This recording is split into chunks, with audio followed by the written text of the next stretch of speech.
Il y a dans l'industrie pharmaceutique actuellement une crise de l'innovation. Chez les vaccinés, il y avait autant de formes graves que chez les non-vaccinés. Et c'est ça un vaccin. On ne vaccine pas des gens malades.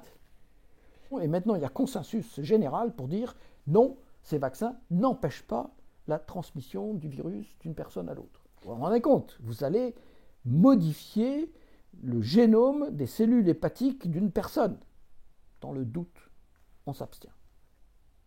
Cher ami, bonjour. Bienvenue dans cette émission où mon invité aujourd'hui est le docteur Michel Delorgeril. Bonjour Michel Delorgeril. Bonjour. Nous sommes ravis de vous avoir car vous êtes l'auteur de pas moins de 12 livres sur le sujet des vaccins.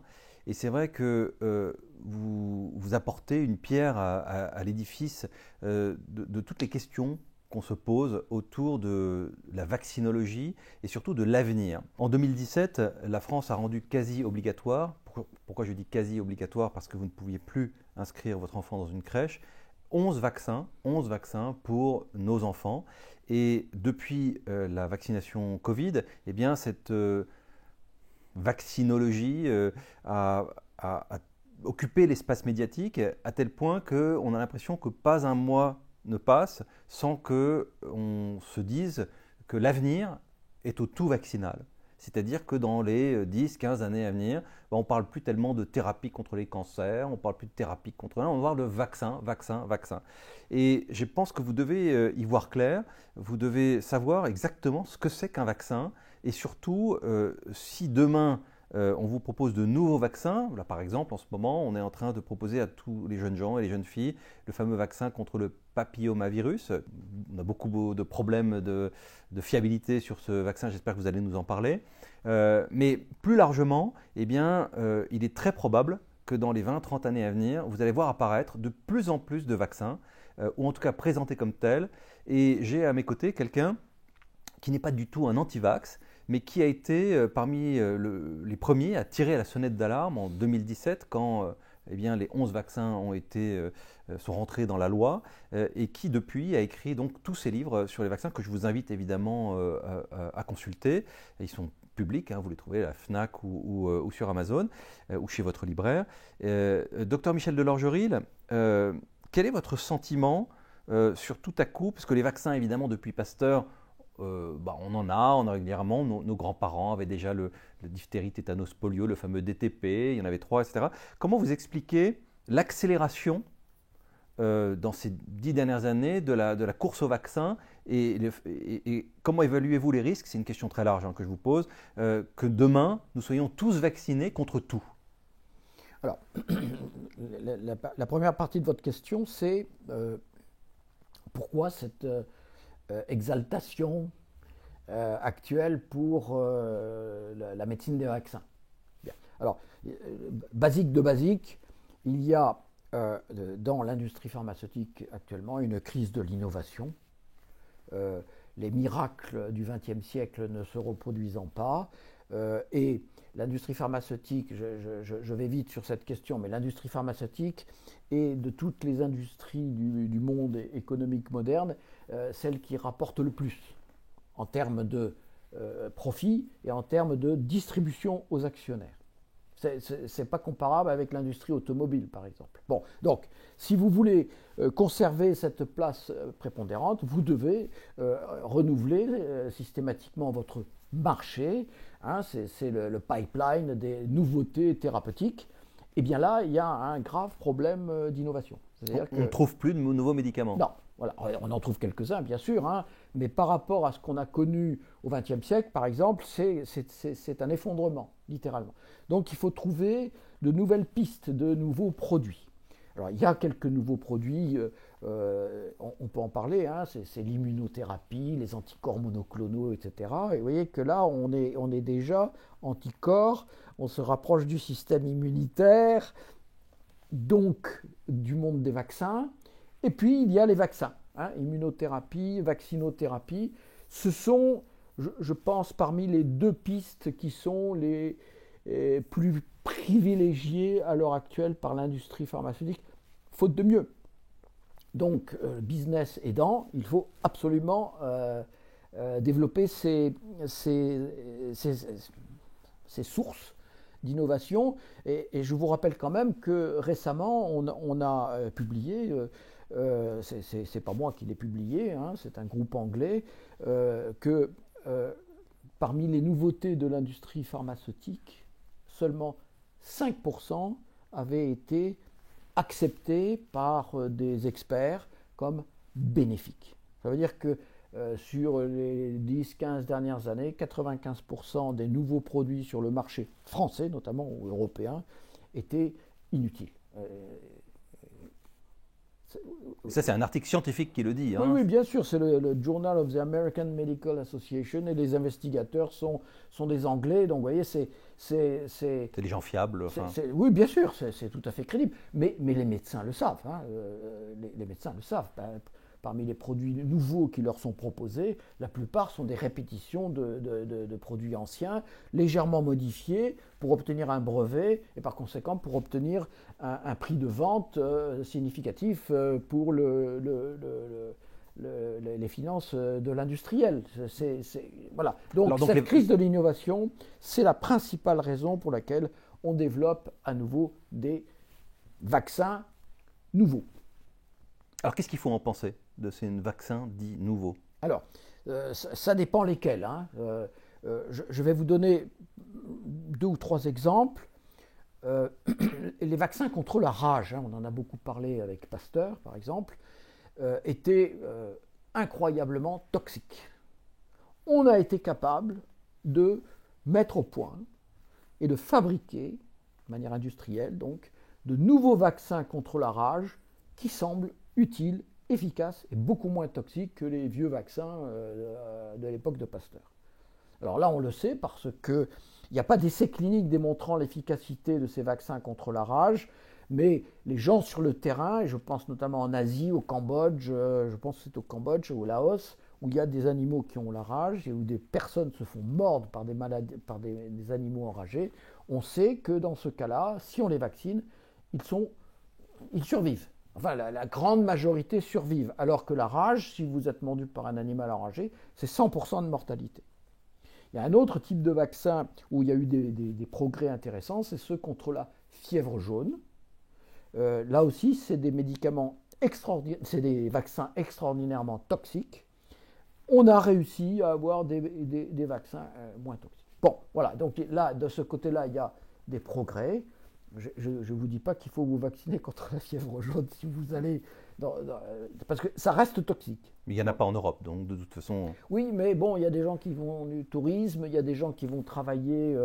en Afrique tropicale ou... Oui, ou bien en Amérique du Sud, où là, il y a les moustiques, il y a le virus. Donc, dans la province française d'Amérique du Sud, c'est obligatoire. Hein, on vous demande le tampon en arrivant en Guyane. Hein, voilà, bon, ok. Et puis, il y a les nouveaux vaccins. Alors, les nouveaux vaccins, il y en a... je ne vais pas vous faire un cours de vaccinologie, mais il y en a toutes sortes de nouveaux vaccins. Mais ceux qui ont vraiment fait parler d'eux, c'est au moment de la Covid, évidemment, les vaccins anti-Covid. Il y en a eu de plusieurs types, hein, 4 ou 5 types plus ou moins nouveaux. Mais ceux qui ont vraiment fait parler d'eux, ce sont les fameux vaccins ARN messagers de Pfizer et de Moderna. Alors là, il y a réellement une innovation technologique, on va dire ça.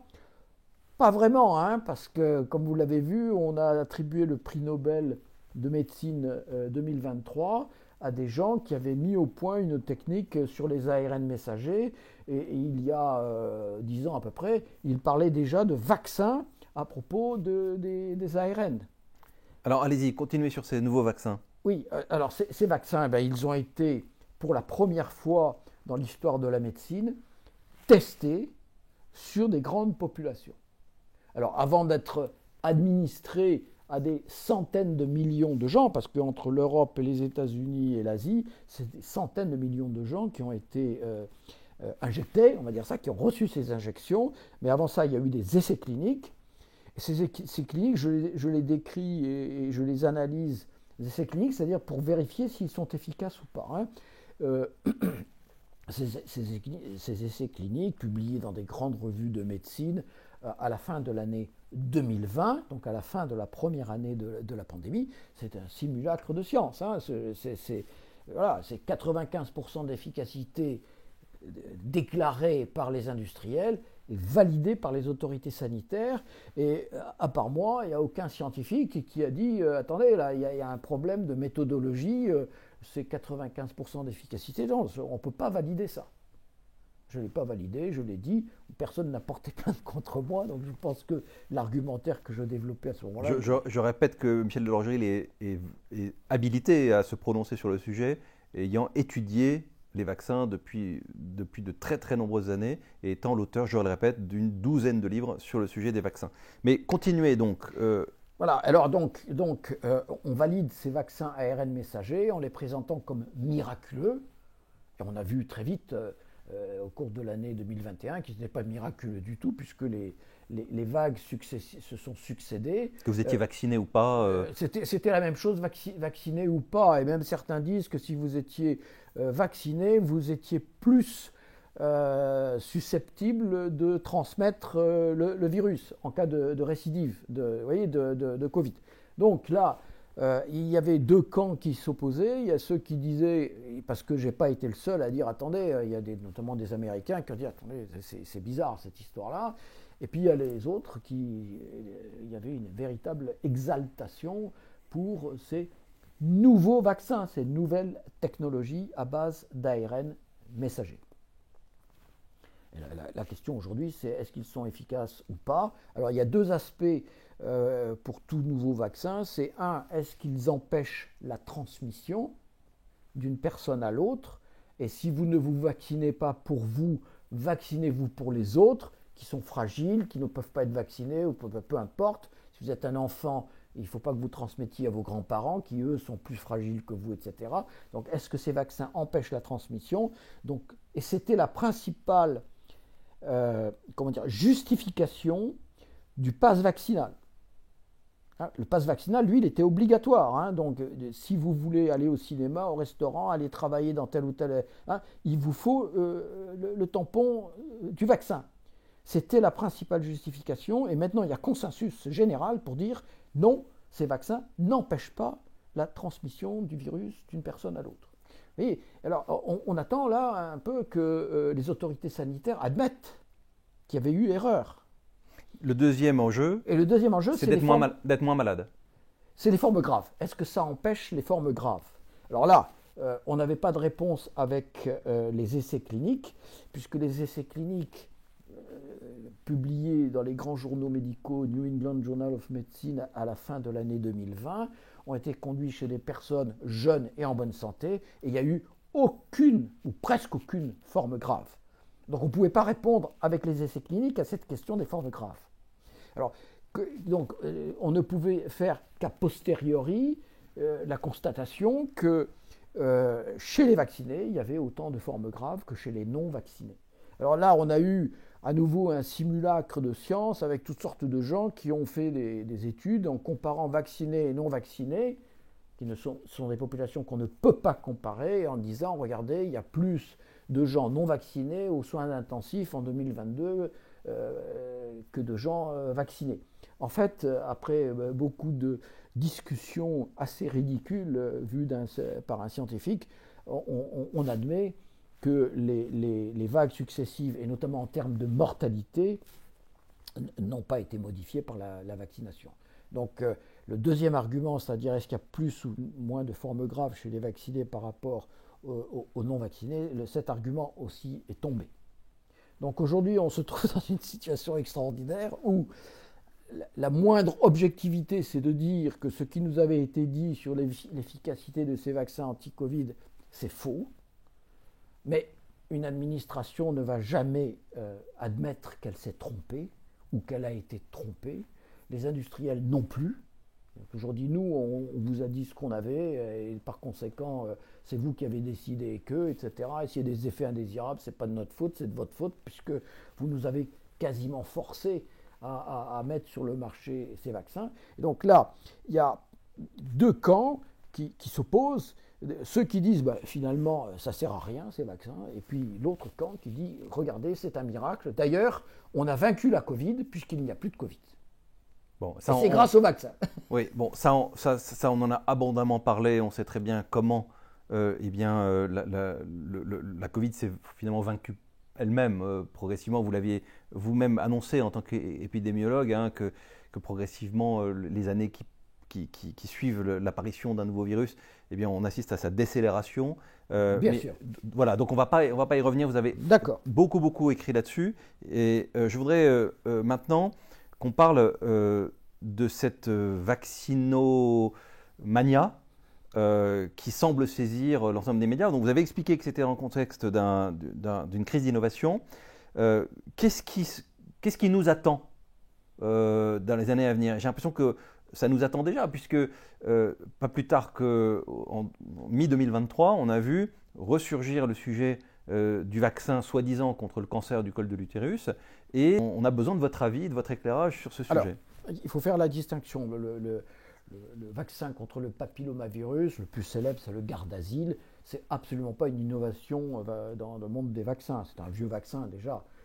On peut penser d'ailleurs que de nouveaux industriels vont arriver avec des nouvelles technologies à base d'ARN messager. Peu importe, je ne sais pas ce qui va se passer. Ça, c'est un vieux vaccin sans intérêt. On n'a absolument pas démontré qu'il était utile, efficace contre le cancer du col de l'utérus ou contre le cancer de l'anus ou contre le cancer des amygdales, ou etc., ou de l'œsophage. Là, c'est quasiment du délire dans les médias hein, à ce propos. Pas seulement dans les médias, hein, aussi parmi les experts désignés par les autorités sanitaires. Hein. À nouveau, si on réunit des gens objectifs sur la base de documents solides, le discours qui est tenu notamment aux enseignants pour les inciter à dire à leurs collégiens « allez vous vacciner » ou aux jeunes femmes « allez vous vacciner », ça ne tient pas. Bon. À côté de ça, de ces anciens vaccins qu'on essaye de promouvoir, il y a une espèce de vague de fond dont vous parlez qui veut faire la promotion de ce que l'on pourrait appeler des pseudo-vaccins. C'est-à-dire parce qu'il y a de l'ARN messager de différents types. C'est compliqué, hein, l'ARN messager, la biologie de l'ARN messager, ou des ARN en général. On essaye d'utiliser cette technique avec l'exaltation des vaccins anti-Covid. On veut faire la promotion de nouveaux vaccins, de nouveaux traitements à base d'ARN messager, même si ce ne sont pas des vaccins.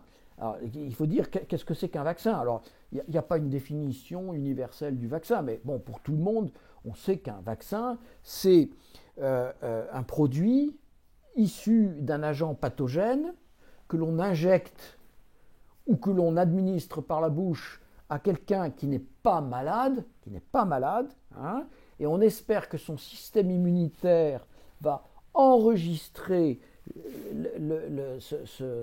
les caractéristiques de cet agent pathogène, une ou deux protéines, peu importe, et sera prêt, dans ce cas-là, il va mémoriser et sera prêt à réagir promptement en cas d'exposition au vrai agent pathogène qui pourrait se présenter. C'est ça un vaccin. On ne vaccine pas des gens malades. Alors c'est important cet aspect parce qu'il y a la vaccination pré-exposition et la vaccination post-exposition. Alors la pré-exposition, c'est typique, c'est la rage. Hein, on ne vaccine que les gens qui ont déjà été mordus par un animal enragé. Et pourquoi on fait comme ça? Et pourquoi on ne vaccine pas tous les vétérinaires, par exemple? Pourquoi? Parce que le vaccin reste très toxique. Donc c'est pré-exposition. Mais la personne n'est pas encore malade. Hein, okay. Donc le vaccin, en principe, il s'administre à des gens qui ne sont pas malades.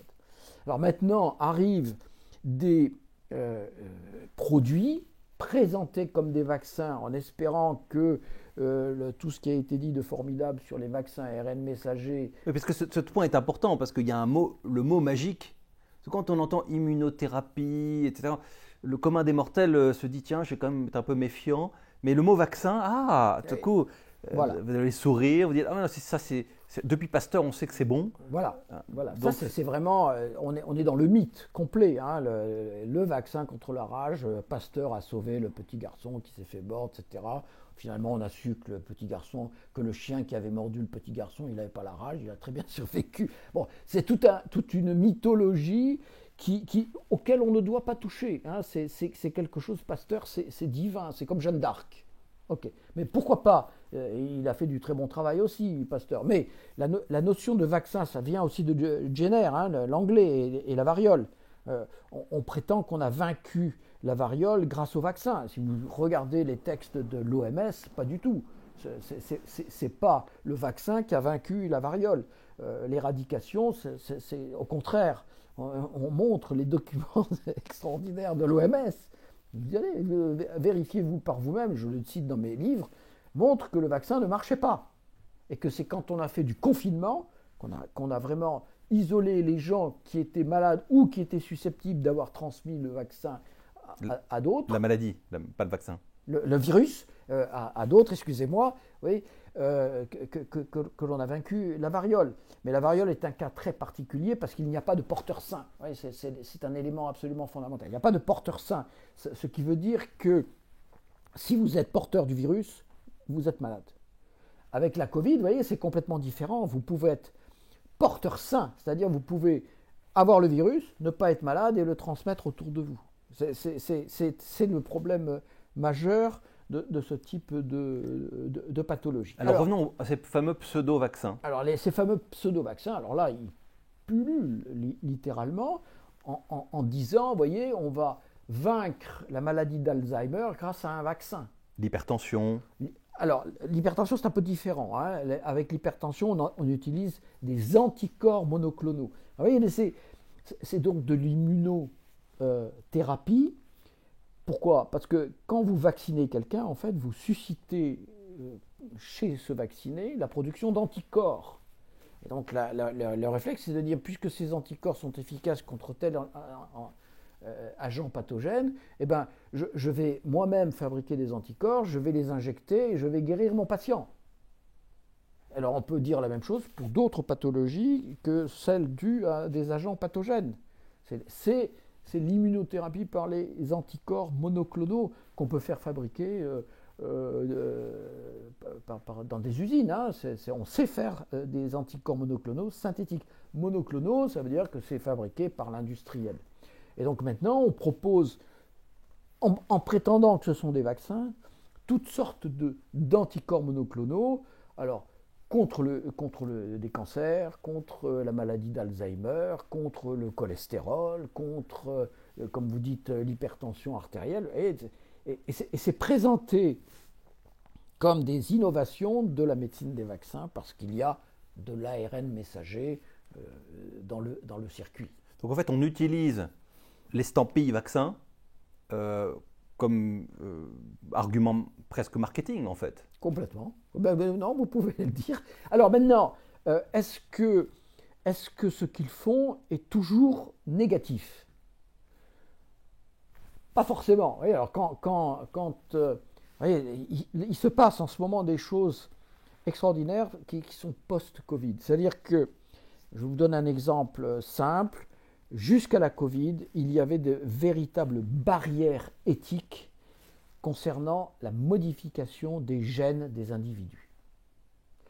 Et puis il s'est passé la Covid, les ARN messagers, et toutes les barrières éthiques ont été renversées. Et aujourd'hui, on peut dire que pas seulement les industriels, hein, mais les biologistes, les chercheurs, se croient tout permis. Alors, ils prétendent que les ARN messagers ne modifient pas les gènes du receveur. Oui, mais maintenant, ils font autre chose. Hein. Ils font des choses plus compliquées. Ça c'est les ARN messagers dans le cadre de la Covid. Peut-être, hein, mais alors, je reste sur cette question, si vous permettez, de ces ARN messagers du vaccin anti-Covid.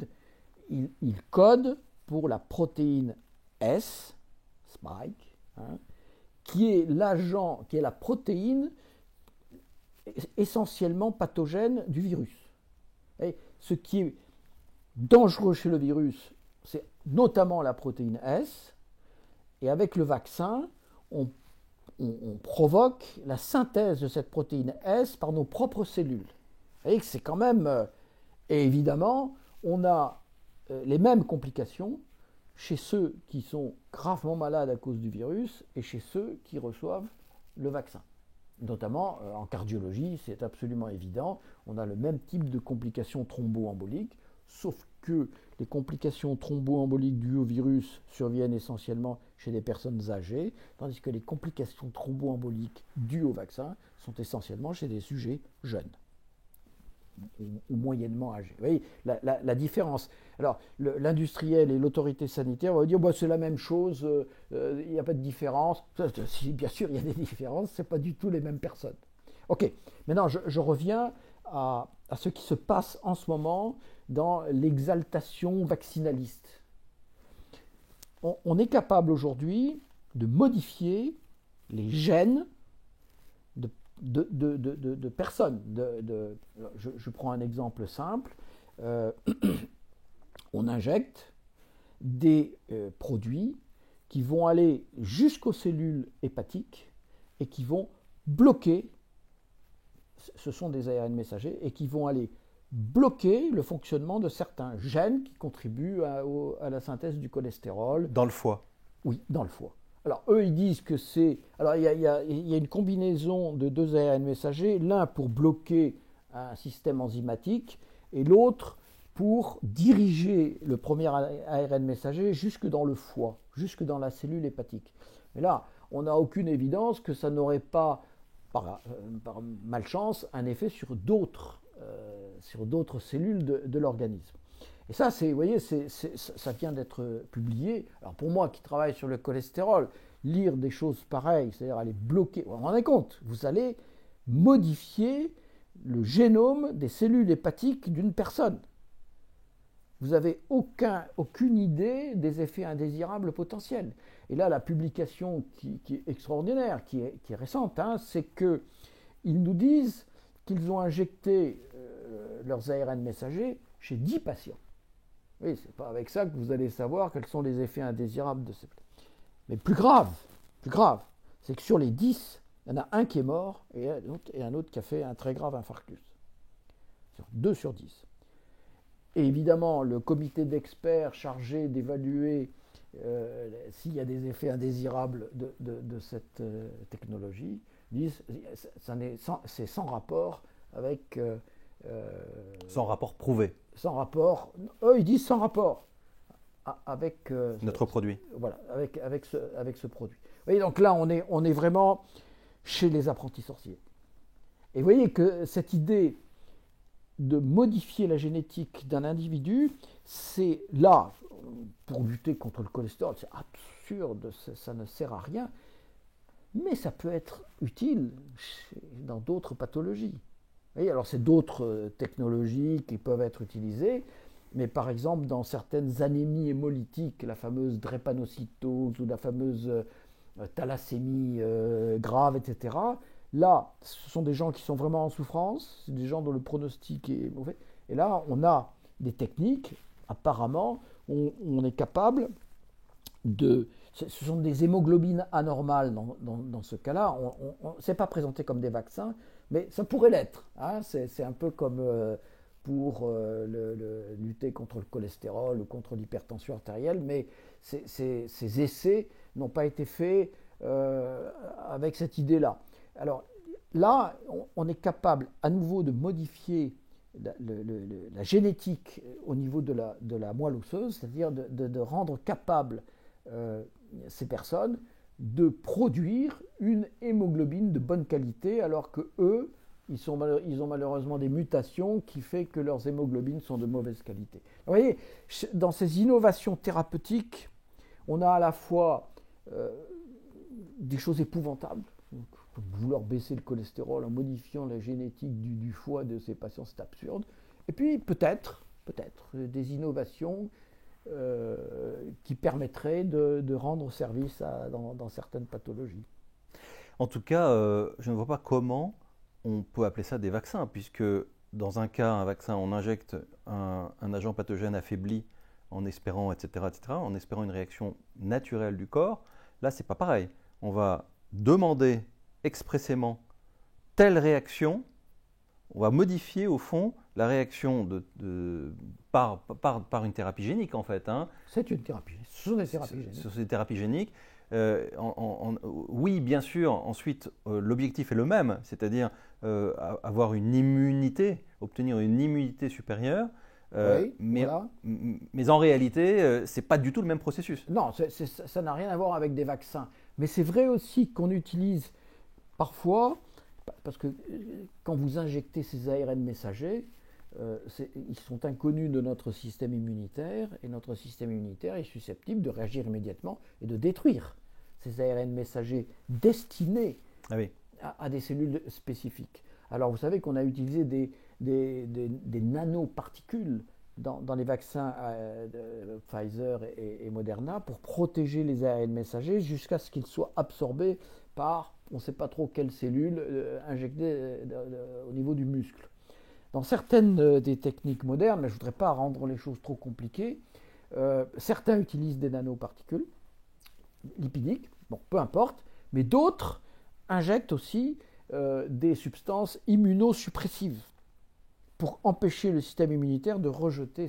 Alors vous voyez, il y a ici quelque chose d'assez extraordinaire. Hein. Pour un scientifique, si ce n'était pas un peu de la folie, il y a un mélange entre de la thérapie génique et de l'immunologie, de l'immunothérapie. Ces deux techniques, les ARN messagers d'un côté et puis des modifications génétiques, ça va ensemble en ce moment et c'est probablement la principale source d'innovation pour les industriels, mais je mets un bémol immédiat, c'est que c'est extrêmement coûteux et qu'il est peu probable que ça puisse faire un business vraiment fructueux.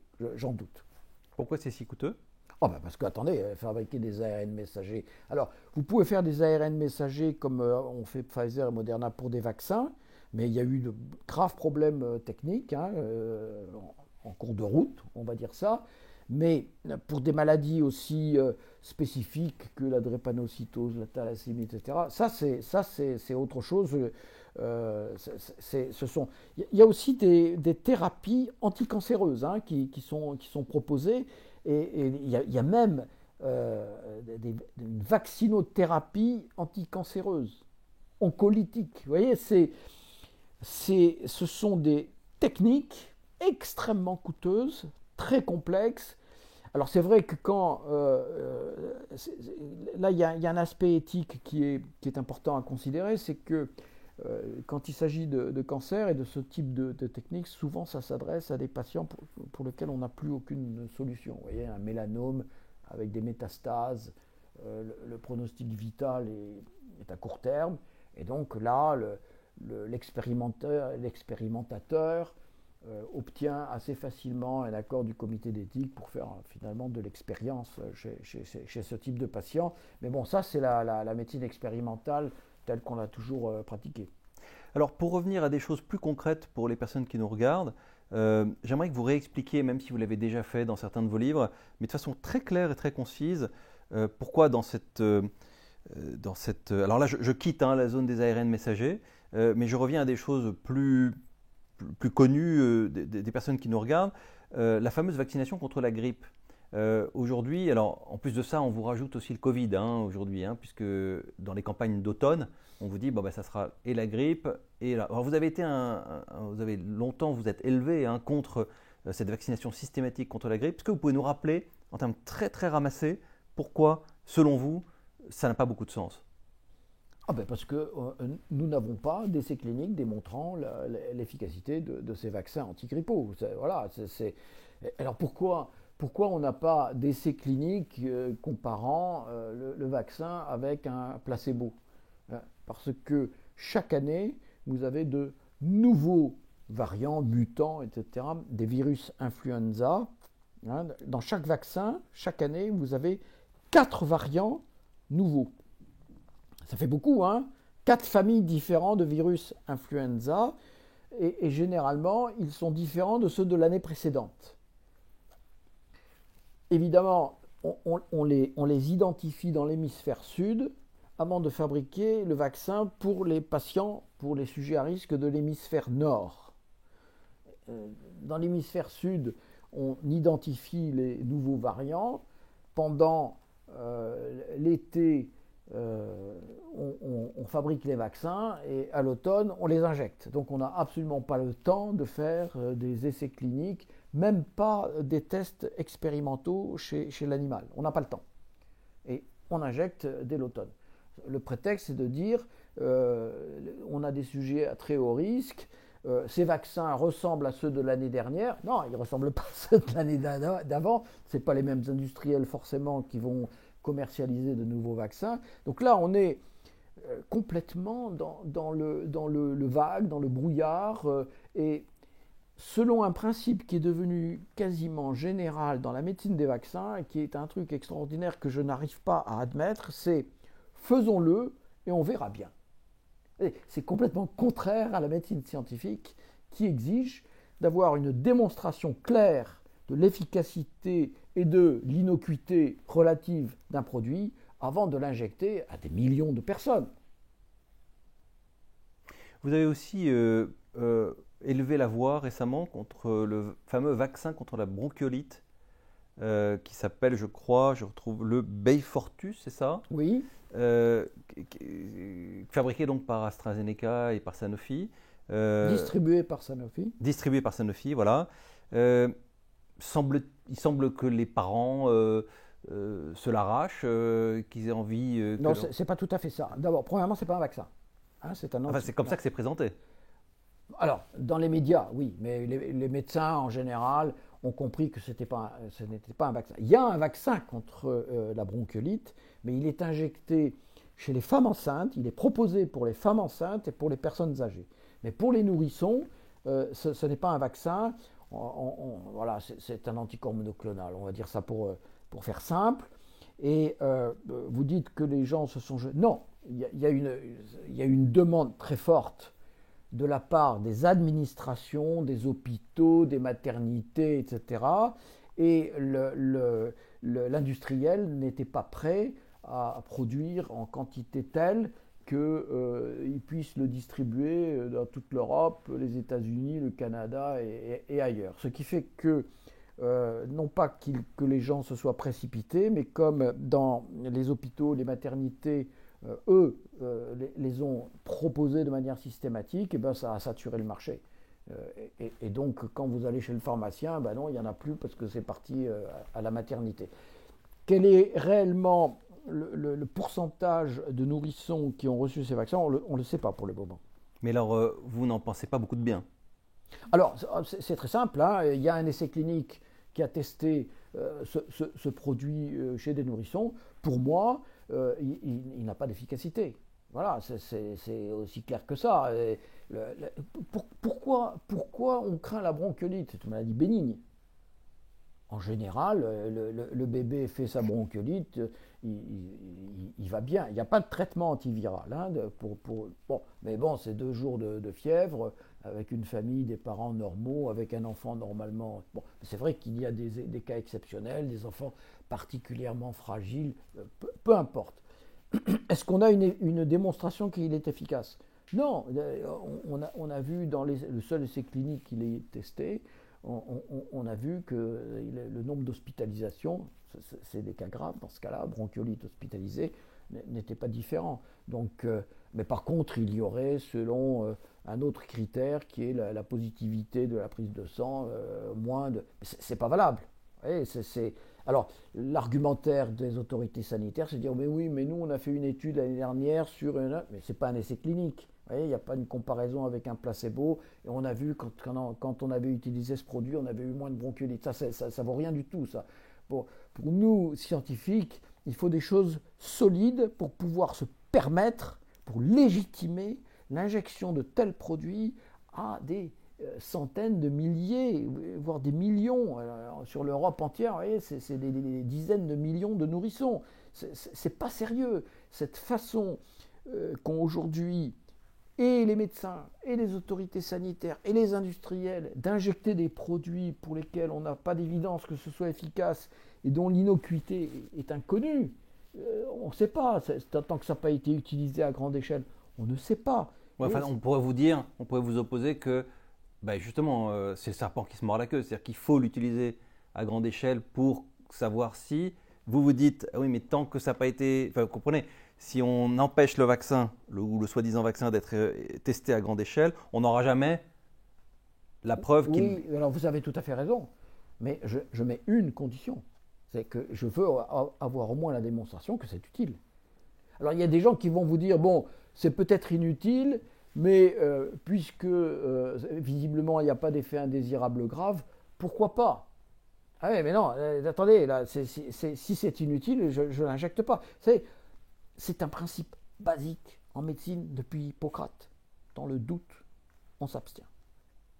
Aujourd'hui, dans le doute, on ne s'abstient pas. C'est extraordinaire. C'est une inversion de l'éthique médicale que je n'arrive pas à digérer. Et on voit bien quelle est la problématique là. C'est que, on revient à un autre problème extraordinaire, c'est que on revient au problème de la crise du système sanitaire, des déserts médicaux.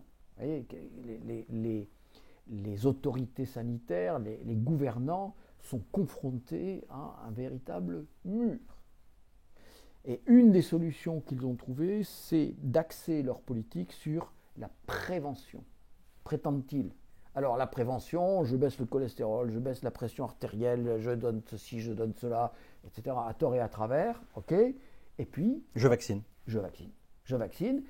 Ou par exemple avec la bronchiolite, mon problème c'est que l'hôpital va être débordé, à nouveau. On va encore me dire que je n'ai rien fait pour empêcher que l'hôpital soit débordé. Et effectivement, je n'ai rien fait, mais il ne faut pas le dire, parce qu'on n'a pas augmenté le nombre de lits pour recevoir les bébés éventuellement en cas d'épidémie de bronchiolite. On n'a toujours pas plus d'infirmières. Les infirmières s'en vont, elles en ont marre. J'ai toujours pas plus de pédiatres dans les unités de soins. Je fais semblant de m'agiter pour essayer de corriger ça, mais on ne peut pas corriger ça. La tendance, c'est que les gens s'en vont. Vous voyez, ils n'y peuvent rien, ils sont mal payés, les conditions de travail sont mauvaises, ils s'en vont. Et en plus, on les accuse de ne pas bien faire leur métier. Et quand ils disent « attendez, ce vaccin, j'en veux pas », hop, ils sont virés. Vous voyez, on a des témoignages extraordinaires dans les hôpitaux. Au moment de la Covid, je vous donne un exemple comme ça au passage, puisque c'est quand même… C'est que dans certaines unités de soins, on interdisait à des gens non vaccinés et négatifs, la prise au test, de travailler, pendant qu'on autorisait des vaccinés positifs de travailler. Et on est arrivé à ce point d'absurdité. D'absurdité totale. Et c'est ça le système de soins actuel, c'est à la fois le désordre, le délire et l'effondrement. Michel Delorgeril, on a appris énormément de choses. Je vais écourter en évidemment vous proposant à vous qui nous regardez, parce que j'aimerais continuer avec vous pendant des heures, parler de ce sujet. Je vais vous proposer deux choses. La première, qui est la plus difficile, la deuxième la plus facile. La plus difficile, c'est d'aller vous jeter sur les 12 livres de Michel Delorgeril sur les vaccins. Il suffit de les regarder sur les moteurs de recherche, vous allez les trouver. Et il y a une solution plus facile.